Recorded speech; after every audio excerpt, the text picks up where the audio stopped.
আমাদের মনের যে প্রশ্ন যে আমরা নিচু বংশে জন্মগ্রহণ করেছি বা ভক্তিপথে আসতে পারছি না, অনেক বাধা আসছে, হ্যাঁ, কিভাবে আমি আমার অনেক সমস্যা আছে উত্তীর্ণ হব, তাহলে আপনাকে আমলকি একাদশীর মাহাত্ম্য শ্রবণ করতেই হবে। মন দিয়ে শ্রবণ করুন, খুব আনন্দ পাবেন। এই আমলকি একাদশী কবে করবেন তাহলে? 10ই মার্চ সোমবার। কিভাবে করবেন পরে বলছি। আর পালন করবেন কবে? 11ই মার্চ মঙ্গলবার 5:49 থেকে 8টার মধ্যেই করুন। হ্যাঁ, 8:16। আচ্ছা, তাহলে যুধিষ্ঠির মহারাজ বলছেন, হে কৃষ্ণ, মহাফলদাতা।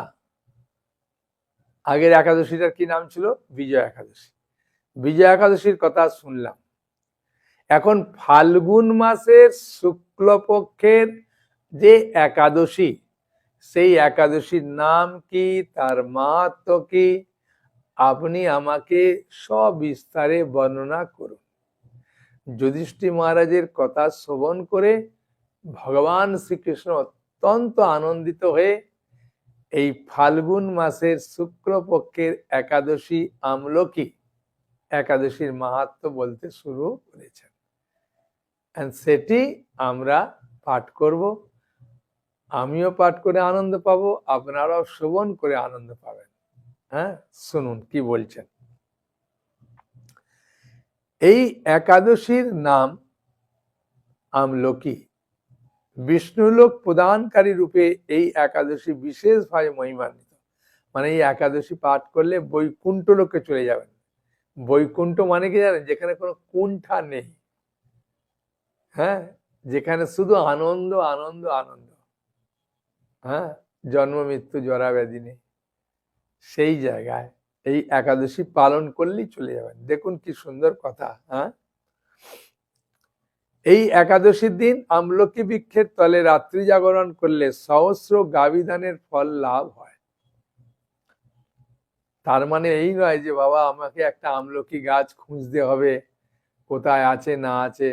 যদি বাড়ির সামনাসামনি থাকে, নাহলে অনেকে দেখবেন বাড়ির টবেতেও একটা আমলকি কিনে মানে গাছ লাগিয়ে রাখে। আমলকি গাছের প্রচুর মাহাত্ম্য, সেই জন্য যদি বাড়ির কাছাকাছি থাকে, তাহলে সেখানে গিয়ে একমালা জপ করলেন দিনের বেলা, রাত্রিবেলা নয়। ঠিক আছে? এখানে রাত্রি জাগরণ করলে সহস্র গাভীদানের ফল লাভ হয়। আমাদের 1000 গাভীদানের ফল লাভ করে আর কি হবে? আমলকি একাদশী পালন করুন, ঠিক আছে?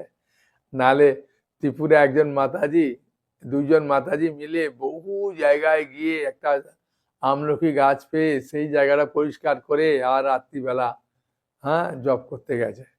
হ্যাঁ, বুঝেছেন? যদিও ভগবান ইচ্ছায় কোনো বিপদ হয়নি, কিন্তু আমি বলি না, এরকম নয়। ভালো করে শুনুন, পরে কি বলছে শুনুন, ঠিক আছে? শুনুন। হে পাণ্ডুনন্দন, পূর্বে ব্রহ্মার রাত্রিতে, হ্যাঁ, দৈনন্দিন প্রলয় উপস্থিত হলে স্থাবর জঙ্গম সহ দেবতা, অসুর, রাক্ষস সবকিছু বিনাশ হয়। হ্যাঁ, ব্রহ্মার একদিন মানে 1000 চতুর্যুগ। একবার প্রলয় হয়, তখন সবাই আপনার ভগবানের দেহে প্রবেশ করে। তখন ভগবান সেই কারণ সমুদ্রে অবস্থান করেন। তার মুখপদ্ম থেকে চন্দ্রবর্ণের এক বিন্দু জল ভূমিতে পড়ে সেই জলবিন্দু থেকে বিশাল আমলকি বৃক্ষ উৎপন্ন হয়। বাবা, তাহলে ভগবানের মুখ থেকে এক বিন্দু জল পড়েছে, সেখান থেকে আমলকি বৃক্ষের জন্ম। কত মাহাত্ম্য, তাই না? গঙ্গার এসেছিলেন ভগবানের পাদপদ্ম থেকে, ওই জন্য মাহাত্ম্য। গীতা ভগবানের মুখ থেকে বেরিয়েছিলেন, হ্যাঁ, বাণী রূপে, ওই জন্য গীতার এত মাহাত্ম্য। সে আমলকি বৃক্ষের জন্মটা জানতে পারলাম, তাই না? বাহ, খুব সুন্দর।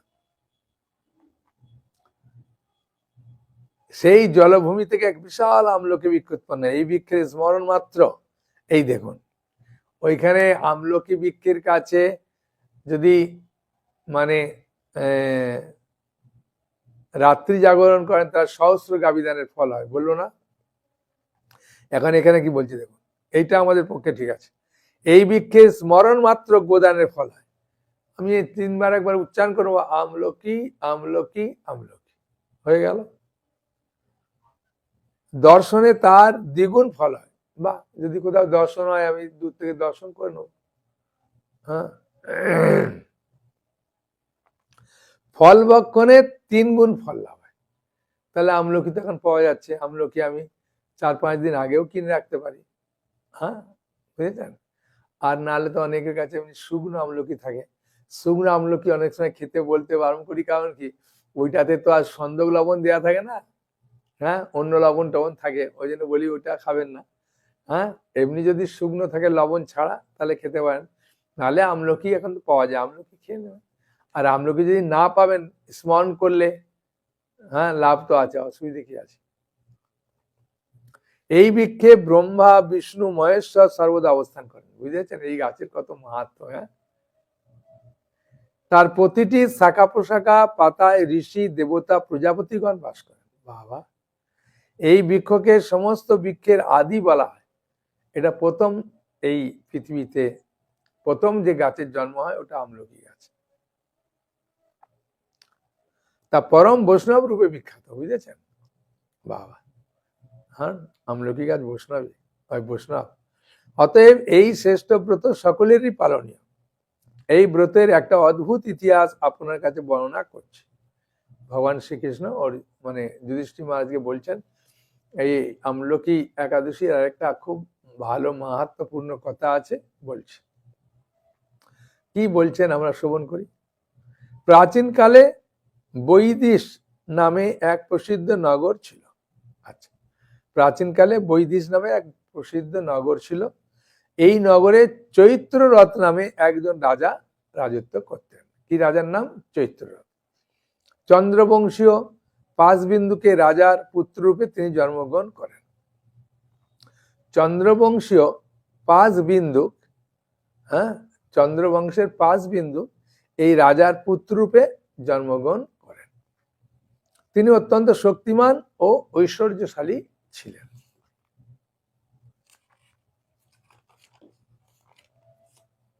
শাস্ত্রজ্ঞানেও তিনি ছিলেন সুনিপুণ। তার রাজ্যে সর্বত্রই মনোরম আনন্দপূর্ণ এক দিব্য পরিবেশ লক্ষ্য করা যেত। প্রজারা ছিলেন বিষ্ণু ভক্তি পরায়ণ। রাজা ভালো হলে তো প্রজারা হবেই ভালো, মা বাবা ভক্ত হলে ছেলে মেয়েরাও ভক্ত হবে। হ্যাঁ, বলবেন প্রভু আমরা তো ভক্ত, ছেলে মেয়ে ভক্ত হচ্ছে না। এরকম আছে, নেই তা না, কিন্তু বেশিরভাগই বাবা মা ভক্ত হলে ছেলে মেয়ে ভক্ত হয়ে যায়। সকলেই একাদশী ব্রত পালন করতেন। তার রাজ্যে কোনো অভাব অমঙ্গল ছিল না। দেখুন একাদশী করার কি মাহাত্ম্য দেখেছেন? হ্যাঁ, সব অভাব মিটে গেছে। এইভাবে প্রজাদের নিয়ে রাজা চৈত্ররথ সুখে দিন যাপন করতেন। এক সময় ফাল্গুনী শুক্ল পক্ষের দ্বাদশী যুক্ত আমলকি একাদশী তিথি সমাগত হওয়ায় রাজ্যের সকলেই এই ব্রত পালনের সংকল্প করলেন। ওই দিন প্রাতঃ স্নানের পর প্রজাদের নিয়ে রাজা ভগবান বিষ্ণুর মন্দিরে যান। হ্যাঁ, কাছাকাছি কোনো মন্দিরে একাদশী দিন গেলে, নাহলে নিজের বাড়ির যে মন্দির আছে সেই মন্দিরের সামনে গিয়ে ফুল ধূপ দিয়ে পূজা করলেন ভালো।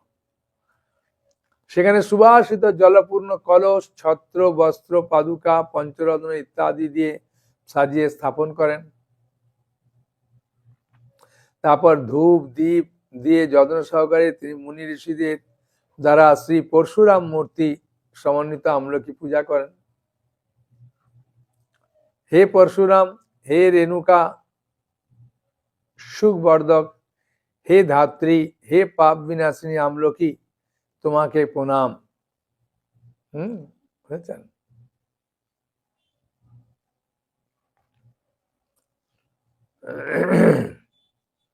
আমার অর্ঘ্যজল গ্রহণ করো। এইভাবে দিনে যথাবিধি পূজা স্তব স্তুতি নিত্য গীত করে রাজা ভক্তিভরে সেই বিষ্ণু মন্দিরে রাত্রি জাগরণ করতে লাগলেন। এমন সময় দৈবযোগে একটা ব্যাধ সেখানে এসে উপস্থিত হয়। রাজা যেখানে মন্দিরে পূজা অর্চনা করছেন ওখানে একটা ব্যাধ এসেছে রাত্রিরে। পূজার সামগ্রী সহ বহু ব্যক্তিকে একত্রে রাত্রি জাগরণ দেখে সে কৌতূহল ক্রান্ত হলো। সে ভাবলো এসব কি ব্যাপার। বিষ্ণু মন্দিরে প্রবেশ করে সে বসে পড়লো। কলসের উপর স্থাপিত বিষ্ণু মূর্তি দর্শন করলো। হ্যাঁ, ভগবান বিষ্ণু এবং একাদশীর মাহাত্ম সে মনোযোগ সহকারে শুনলো। বুঝেছেন? এই আমলকি একাদশীর দিনের মাহাত্মটা আরেকবার শুনে নিলে ভালো। সারাদিন ওই ব্যাধ কিছু আহার করেননি। হ্যাঁ, মানে কিছু খাবার পায়নি তো করবে কি করে? হ্যাঁ, বুঝেছেন? আমরা না খেয়ে দিয়ে উপবাস করি, কেউ না পেয়ে উপবাস করে। এরকম ব্যাধ না খেয়ে উপবাস করলেন, মানে কি কিছু পায়নি খাবার, তা উপবাসও ছিল। ক্ষুধায় কাতরে সে রাত্রি জাগরণ করলো। হ্যাঁ, পরদিন প্রজা সহ রাজা নগরের দিকে যাত্রা করলেন। সেই ব্যাধও তার গৃহে ফিরে গেল। এরপর একসময় ব্যাধের মৃত্যু হলো। একাদশীতে রাত্রি জাগরণ ব্রতের প্রভাবে সেই ব্যাধ পরবর্তী জন্মে এক রাজ্যের অধীশ্বর রূপে নিযুক্ত হলো, একটা রাজা হয়ে গেল। বুঝেছেন? পরজন্মে আমরা যেগুলো করছি এগুলো সব পরজন্মে পাবো। বুঝেছেন? যেমন এই মাসে কাজ করলে পরের মাসে বেতন পায়, সেরকম এই মাসে যা করছি, এই যে চৈতন্য চরিতামৃত যদি পড়েন, ভাগবত পড়েন, গীতা পড়েন, একাদশী করেন, ভগবানকে প্রণাম করেন, তার ফল সব পাবেন পরজন্মে।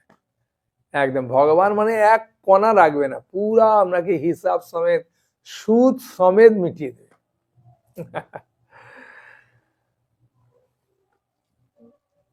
জয়ন্তী নামে এক নগরী ছিল। সেখানে বিদুরথ নামে এক রাজা বাস করতেন। ওই ব্যাধ বিদুরথ রাজার মহাবলী পুত্র রূপে জন্মগ্রহণ করেন। রাজার ছেলে না হলে তো রাজ্য পাবে না, তাই না? তার রাজার ছেলে রূপে জন্মগ্রহণ করেছে। হ্যাঁ, তাহলে বিদুরথ রাজার পুত্র। হ্যাঁ, তাই না? না না, জয়ন্তী নামে এক নগরী ছিল, সেখানে বিদুরথ নামে এক রাজা বাস করতেন।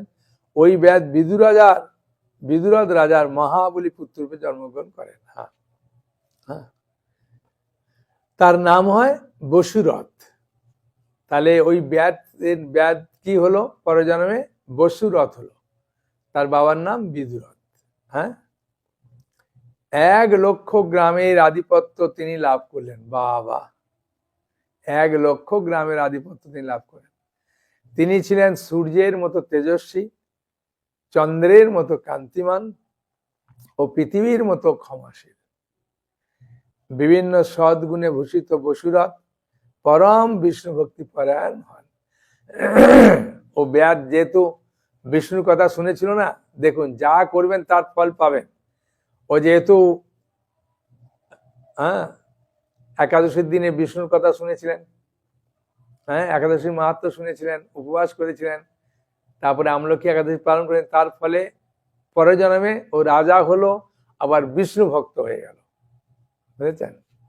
সেটা পূর্বে যা করবেন সেই, এখন যারা আপনারা করছেন একাদশী বা ভক্ত হয়েছেন, তারা জানবেন আমরা পূর্ব জন্মে কিছু করেছিলাম, সেই জন্যই ফল পাচ্ছি।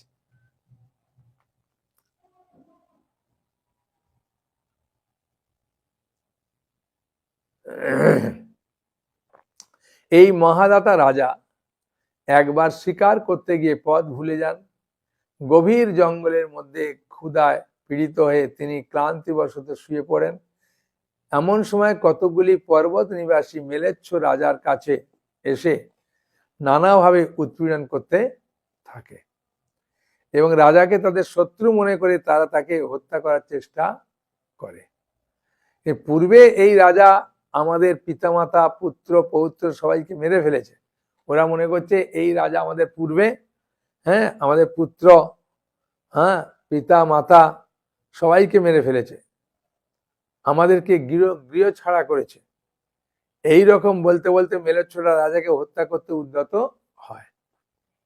তারা বিভিন্ন অস্ত্র শস্ত্রে তাকে আঘাত করতে থাকে, কিন্তু আশ্চর্যের বিষয় যে সকল প্রচেষ্টা ব্যর্থ হয়। মানে মেলেচ্ছরা তাকে মারার চেষ্টা করছে কিন্তু মারতে পারছে না। রাজার কোনো ক্ষতি তারা সাধন করতে পারেনি। তখন রাজার শরীর থেকে নানা রকম অলঙ্কারে বিভূষিত এক পরমা সুন্দরী স্ত্রী আবির্ভূত হন রাজার দেহ থেকে।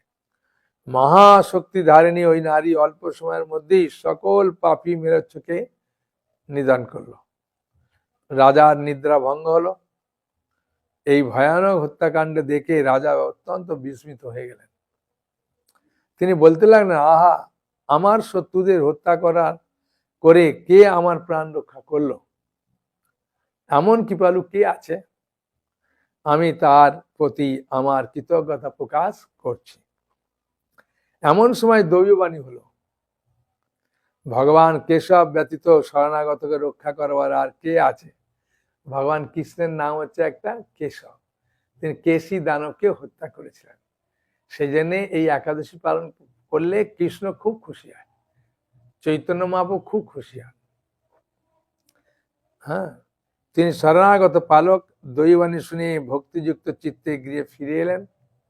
হ্যাঁ, রাজা তারপর প্রজা সহ মহাসুখে ইন্দ্রের মতো নিষ্কণ্টক রাজ্য ভোগ করতে লাগলেন। বশিষ্ঠ মুনি বললেন, হে রাজন, যে মানুষ এই পরম উত্তম আমলকি একাদশী ব্রত পালন করেন তিনি নিঃসন্দেহে বিষ্ণুলোক প্রাপ্ত হন। বুঝেছেন?